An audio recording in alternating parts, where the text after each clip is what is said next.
Hey guys, welcome back to a new Badass podcast today. We're going to be talking about some competition, some people that are doing AI coaching for businesses. We've looked at quite a lot of them.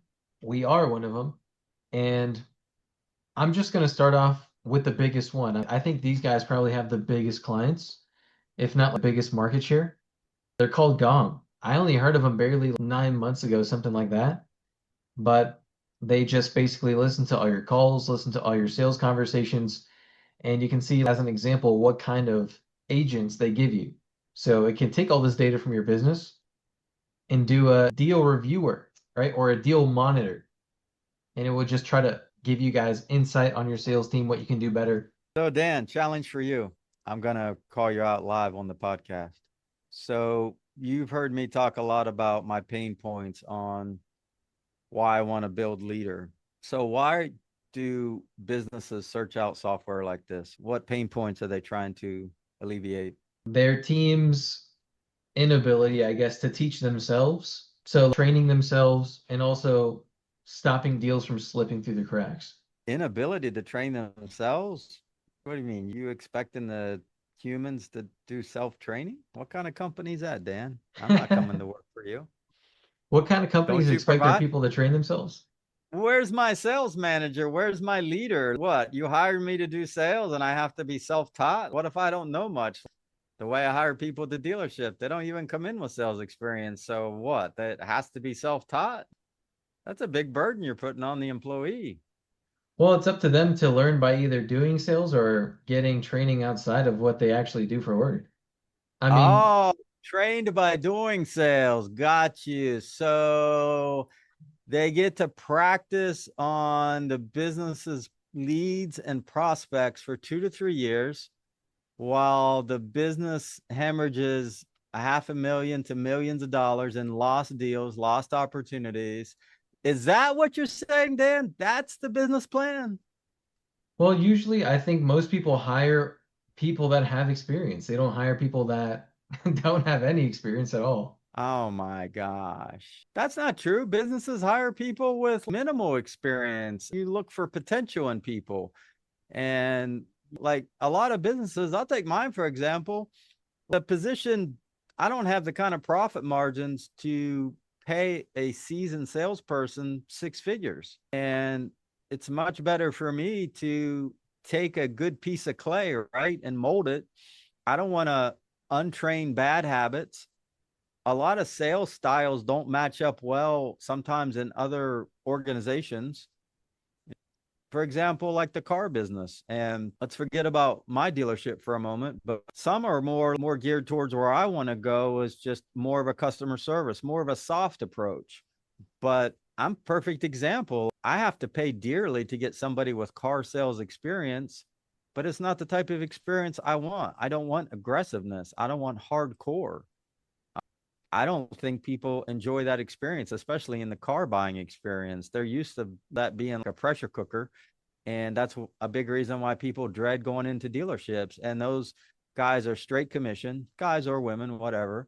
And it's feast or famine. And they're doing whatever it takes to put food on their table. And they're normally not all, but let's say heavily money motivated, not so much the end experience motivated to actually provide a really good experience and help the customer right through the process and help them to make a good decision.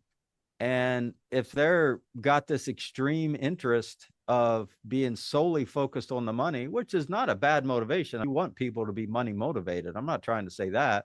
Last thing you want somebody to be in a revenue generating position is, oh, I don't care about the money. Well, that's a strike. But if it's all about the money, it's kind of like extremist, right? You don't want somebody that doesn't care. They're just there for the base pay. But on the same token, if they're straight commission, it normally lends itself to a very aggressive environment, aggressive to the customers, and cutthroat, which is what I wanted to get out of at the dealership. I didn't enjoy managing those type of people. I got a lot of customer complaints, and we just cut ourselves in a stereotypical dealership, aggressive and hostile. Not hostile as in rude, but just way too aggressive. And it's very clear, even from the beginning, that This person has one interest and one interest only. It's to make a commission from a deal and then move on to the next deal. Right. And they would just even be rude to customers, really, because if they saw like maybe they didn't have great credit. I dealt with many complaints. Who's the manager? I don't want to deal with this person. In fact, I'm leaving your dealership, but let me just give you some feedback. This person was very rude. It's obvious they didn't want to work with us. And people already know, sorry, but we're humans and we do have bias. We do have judgment. But the problem with, even let's take outside the car business, right?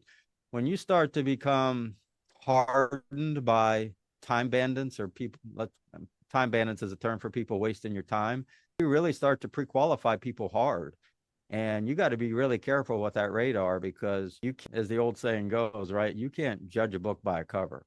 And many good people that are good negotiators they show up in their worst vehicle they don't want to appear that they have money. But then you got the other people, right, that are all flash. They're making $1,000 a month car payment on their Bentley. They're past due on their mortgage. They got their last car repossessed, but they pull up in a Bentley in a suit. So automatically you think this person has money, right? But it's just the opposite. So I don't know, just to my point about judging a book by the cover, but the main point is it's not always a good approach to hire somebody that's got a lot of experience. And I think a lot of people would agree. It's a lot easier to train somebody the way you want them to perform in that role versus unlearning bad habits. The dealership is a little tough, right? Because if someone's inside the dealership and they need help, that conversation is not recorded. Stuff that's done over the phone is good, but how many of those salespeople even listen to their own calls? I feel like not a lot of them. So I think this would be really good for someone that doesn't listen to their own calls or doesn't even want to. You could just ask AI, hey, what's wrong with my calls? So I think Gong's really good for that, but they don't have any actual agents that help you on the phone. They don't do any chat or voice assistants. They just help your team internally with AI, which I think is not bad. I think Gong is a real deal. They've been around for a long time. I think they service a lot of enterprise clients, and what little bit of, I guess, insight I've had into them, they seem like a really good company. But you're going to pay for that. What's the pricing like? They don't. Oh wait, no, we have a pricing tab. Hold on. Oh, it's a survey. One moment. 1 to 50. How can you help me? Prospecting, coaching. Oh, they're asking for my email. Let me just. All right, here's the pricing. Here we go. Oh, Nah, I'm not and allowed to know their pricing. what's the message the average person has in their mind, right? That's planted immediately when you see that. This is expensive. This is not the same price this guy had. I'm gonna get a certain custom price. Normally, my bell goes off that you guys are mainly dealing with enterprise clients, not affordable for my small to medium sized business. So if you have $1 billion, definitely go for Gong. Very good company. Thank you, Gong. No, Dan, if you have $1 million, you can go for Gong. You don't need 1 billion. Come on. Reddit, Google, Dropbox. Maybe some of them don't have 1 billion. I don't know which ones don't though. But this is part of a discussion we've had in our journey, right? Let's make something that's very powerful but affordable. And the purpose of this wasn't to just be all about Leadr and Leadr's the best thing. And there is no absolute best software. Every software has its flaws. There's just not a one size fits all for sure. And that's why Gong I think they have a crazy good reputation. They've obviously built a very good product. I'm sure they're continuing to enhance it. It's just my frustration level has been as more of a small to medium sized business. It's just hard finding really good software that's what I would consider affordable.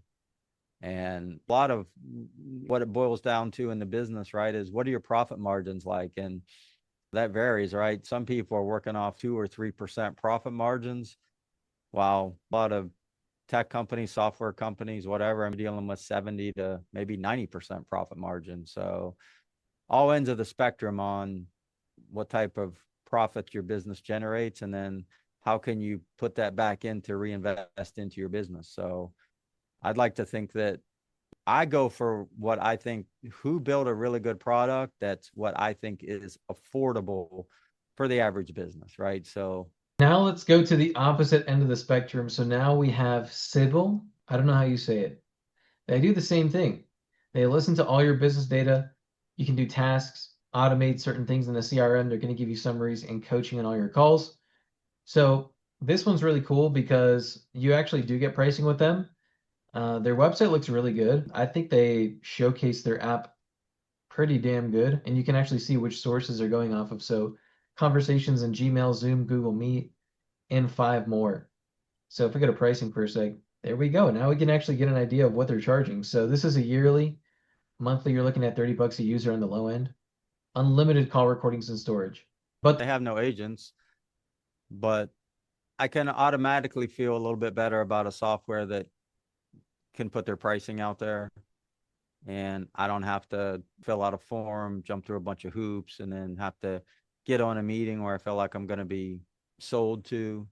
You and I've had this discussion too many times. I think a lot of customers, right, they want to do research their way and on their own timeline, right? Sometimes it's consuming content on YouTube. Sometimes it's just doing Google searches. Sometimes it's just spending time on somebody's website.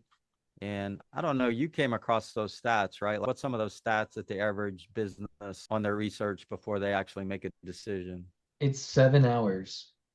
Usually someone it takes 7 hours of content specifically. Who knows what kind of process someone goes through to buy their products or their services? Because before a year ago, I'd never heard of Gong, and they were already huge. So it sounds like a very niche problem for bigger companies. I never even heard of them until I was a competitor. I think for what Sybil's offering and their price point, I think it's very reasonable for the average business. Not a bad option. Not bad. It looks very clean. Other than they don't have actual voice and chat assistants to help you with the pipeline, I think it might be worth looking into. You can see it's very similar to Gong, connects to everything, can take actions for you. So, all right, next one we got is attention.com. So these guys, I think they're newer. They don't have like huge clients like the other examples that I just showed, but I have seen a lot of their ads lately and they're pretty good. They do the same thing, right? Like the other guys, they'll listen to all your calls. They'll have certain AI agents there to forecast, do coaching. You can ask your business questions. They don't have pricing on their website, but very similar products and solutions that they offer. Well, we just had a client come from them, didn't we, last week? Yeah, that's right. We actually had someone come from Assistable AI. They're using, I guess, their voice and chat agents inside of High Level, but they didn't really have a good experience with them. I was just on their website, I swear, 2 weeks ago, and they were still taking in new clients, but apparently there's a wait list. I think it also could be some people having issues with it. The person, at least that we were talking to, they had like pretty complex bot. I think these are more like Mickey Mouse type agents where they don't really do much because when he started doing a super long prompt and adding a bunch of tools, it was too complex for Assistable. So these guys don't do like coaching, but they do assistance for high level. Now, Dan, why would you use the term Mickey Mouse when you didn't even really understand it up until a few days ago? And then even after I explained it to you, I'm not sure you really understand why I say that. And it really has no even deep meaning to it. It's just one of those crazy things that stuck, right? I said it one day, or somebody said it to me. I have no idea even where I picked it up, and then it just stuck. So it got stuck to you, and now you're like, why is it sticking to you?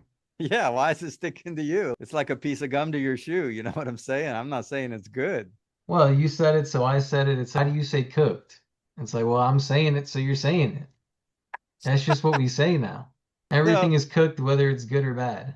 I've got the cooked piece of gum on my shoe, and you've got the Mickey Mouse piece of gum on your shoe. All right, well, we traded gum, so we'll see if it sticks. We're cooked, but we cooked in this podcast. So attention, they don't have any pricing on their website. We can't really compare that pricing. We got to assume it's somewhere like Gong. It's like some kind of custom pricing or enterprise level. But Well, I'm just curious, what do they say about enterprise there on that tab? let's see. Security compliance and then an about us. Bespoke sales AI for enterprise teams. Just a little bit Yeah, of definitely sales. seems like they're going for more enterprise type clients. Small businesses probably wouldn't get as much value from it compared to bigger companies that have like so many calls. If you have one salesperson, it's easier to manage that versus 10. What you see in a lot of these pricing plans is you look at the first plan and it's like, oh, wow, that's really affordable. Then you look at it's just I don't want to call it a bait and switch, but it's almost useless, right? At that level. And to really get, even to begin to get the benefits out of the software, you got to get to at least the mid tier or the upper tier, or really see the functionality. And I guess it's like the game that's played in today's tech world, right? Just kind of get you hooked in and let you taste it. And then, well, if you really want to have it be functional inside your business, you're going to have to pay for this mid to top tier plan. So a Ha little ha, unfortunate. small businesses. Ha ha, you're small. Get out of my funnel. Go to Sybil. I probably can't mention the name on the podcast, but you know about that little DM I sent on LinkedIn, because I love to figure out how to get somebody's attention and rattle cages at the founder level. And basically, everybody would know the name if I threw it out, but I won't even hint at who it is. But I was frustrated because we're having a problem with a basic functionality, and their competitor has it working flawlessly. We've been using it, but their platform is offering some other benefits. So we really want to use their platform and maybe migrate some of our current users over to their platform. Ironically enough, we were on their platform, then we moved to the competitor's platform. And then we started to move back. I don't know what it was, a month ago, 6 weeks ago, and then find out this basic function's not working. So we kept going back and forth in their support. I felt like just getting the runaround, and it was Discord. And I said, all right, I'm going to rattle some cages. So I messaged both the founders through LinkedIn. And what is the reply? Our platform is really for developers. We recommend you use, and I won't say the name, but basically their competitor that I said is working flawless. Well, I recommend you use them.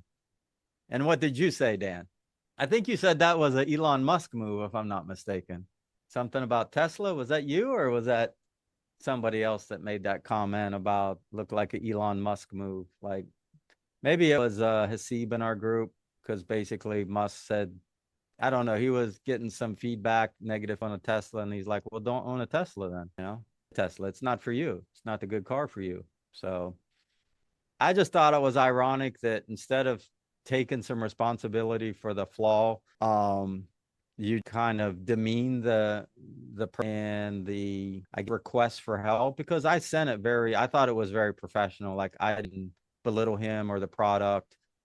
And I don't know, just to send a message back like that, for me, it was just extreme arrogance that's not necessary, but it tells me a lot about who you are, and I guess the philosophy of your company. Like you don't want to be bothered with certain users. They're just meet your standard. And, with chagrin, I think we're very skilled, and we've got, very skilled developers. So to say that, use our platform like you're not qualified is basically what he was saying, was very far from the truth. But instead of seeking to understand, right, instead of just like engaging maybe in a productive professional conversation, he just kind of company and kind of like, look, man, go to competitor then, because that's for beginners, that's for novices like you. So very demeaning.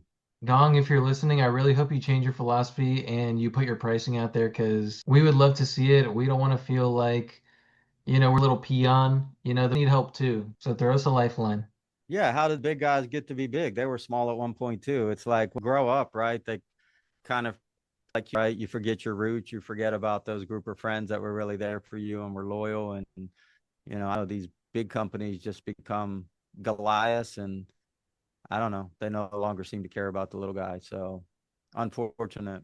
But the good news is that technology is becoming a lot more affordable, and there's a lot more newer players in the game offering affordable services to businesses, which I think makes it just a great time to be in business. A lot of people will focus on the negatives. I would just encourage people to focus on the solutions, not the problems. And, you were just talking about, easier. I think it's easier in general in today's world to succeed in business.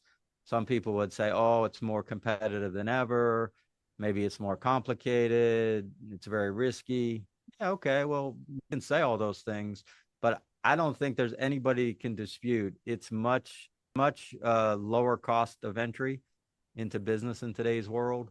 And you don't need the capital that you used to. And in some cases, you don't need the experience because you've got technology to help you through that curve. Yeah, seriously, we were just looking at another one, Cluely, which is like similar to the one we're going to talk about right now, but um, but other things are harder, right? It's like it's just bigger. It's like easier here, it's a lot harder over here, possibly. Depends, you know. Next one I want to look at is PitchMonster. So these guys, they do AI coaching too. I don't really know much about this one. Greg actually showed me this one. I think he engaged with them like how long ago is it? Like a year? Oh, it was about 6 months ago, and I really don't have anything bad to say about them. Like for several months. I mean, I think the biggest kind of complaint I had, well, okay, the whole role play was a little bit robotic. You waited a pretty long time on the pause for the role play to come back. My users didn't really like that. I mean, like they were talking to a robot because of the pauses, because of the didn't sound natural. But I don't know. I mean, say from the service side, like we did with the founder, like just super guy, much. And I don't know. I loved him. I his concept. I think he was at that point a little bit early in some of his stuff. He was working on it, making it better. And it's just like anything though, what's the user adoption, right? Does the business actually get it into their operations? Do they get their people to like it? Because I've had this happen many times in my business. I fall in love with something, but I can't get my people to fall in love with it. So it's kind of useless. And then I feel like did you use it? Did you try it? Using it. And I just keep getting pushback. And it's like a tug of war. And at some point, I got to say, okay, let me just shelf it because I can't get my users to engage. All right, so just going to the next one, we got Spinify here. So they actually do have their pricing. It's like some of the cheapest pricing I've seen. They do like a lot of gamification specifically though. So they do a little bit of coaching. You can actually see here at the bottom. They have a sidekick AI agent.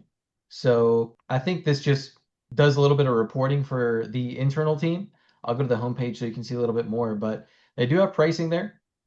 And their main focus is gamification from what I can understand. So like if you're gonna do like spiff on daily dials, who did the most dials today, you get a prize or whatever, right? So they have gamification.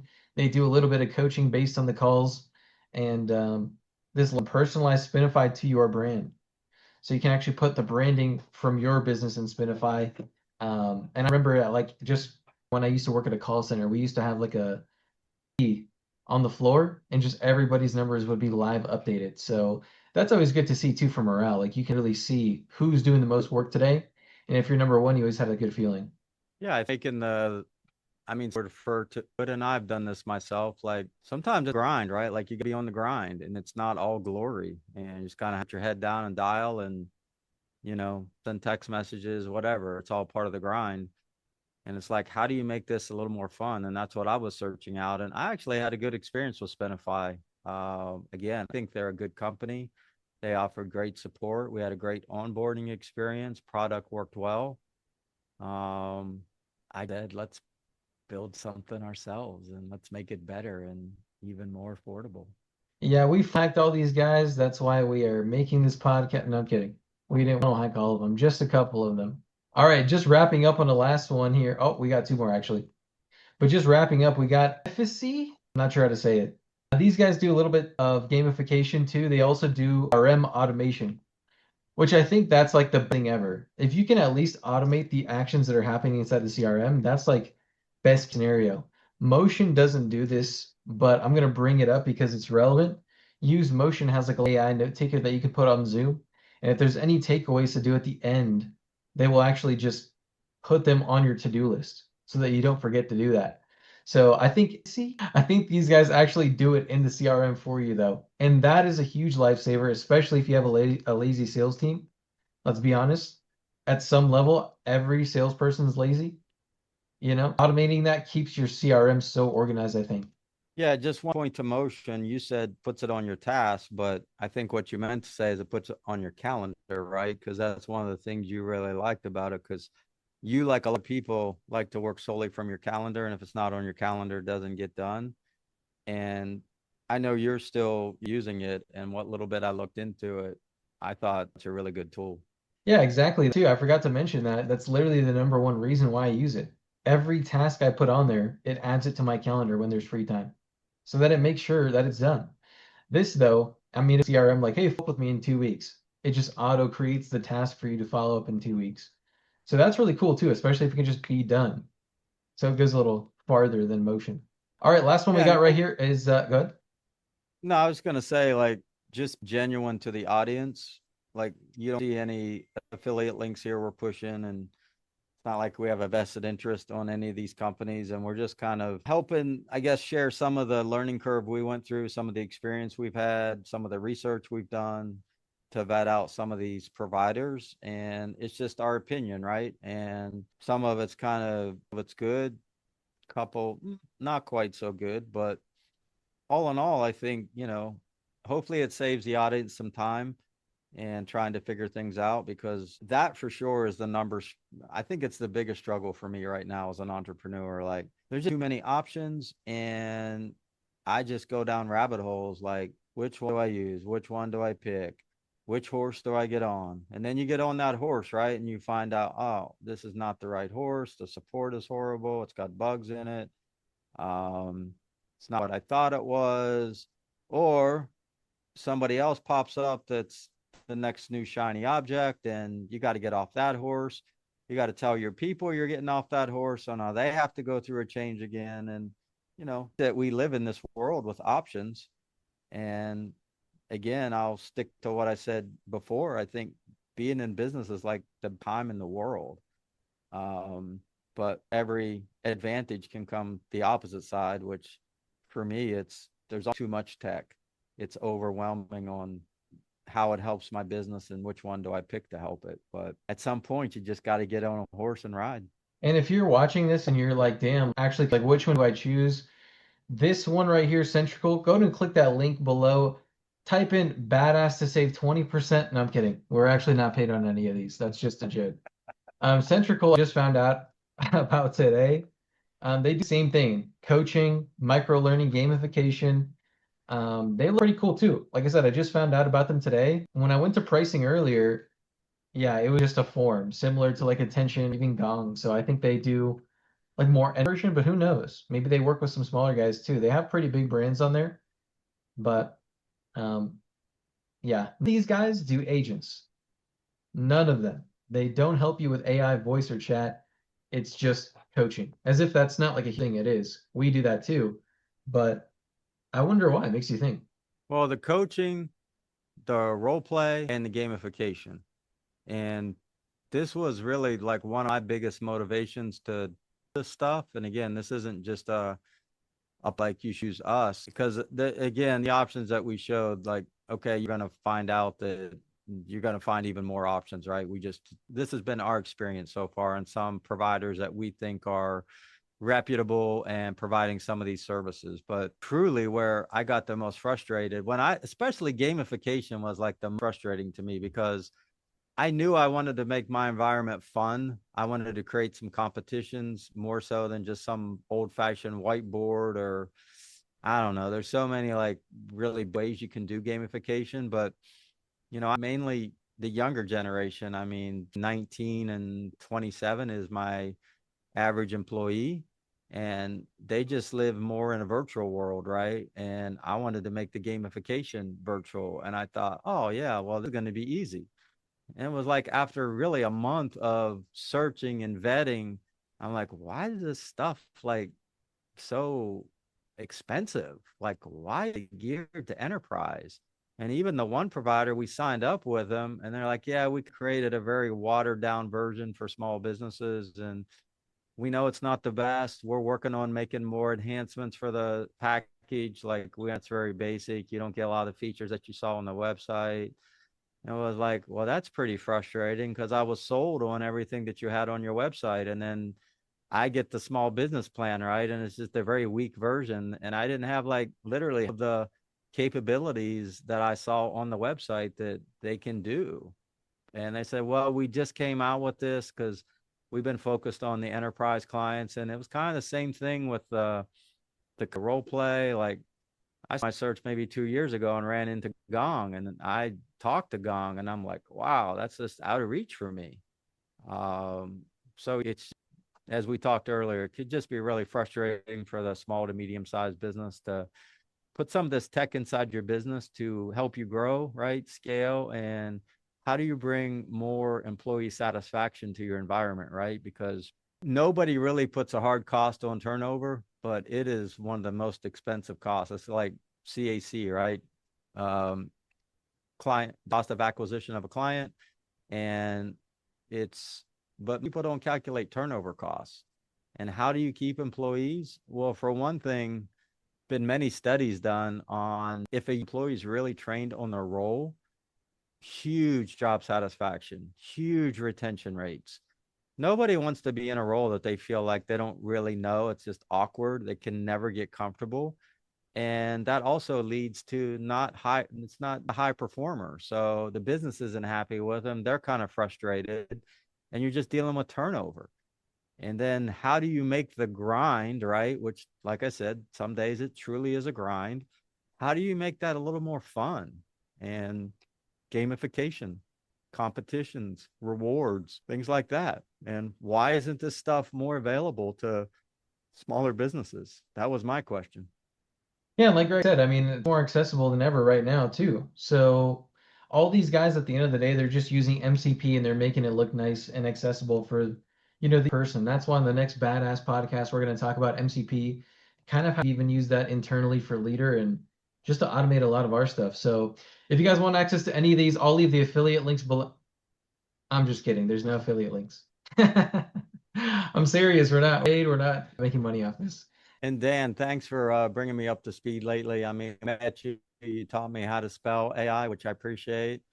And just like, what is a month or so ago, you taught me how to spell MCP. So, I mean, you're bringing me up to speed on all this latest technology. So thank you, Dan. I appreciate you. You're welcome. If you guys are watching this and you want to thank me too, please make sure to like, subscribe, and hit the bell because it's free and it really helps me. I'll see you guys on the next one.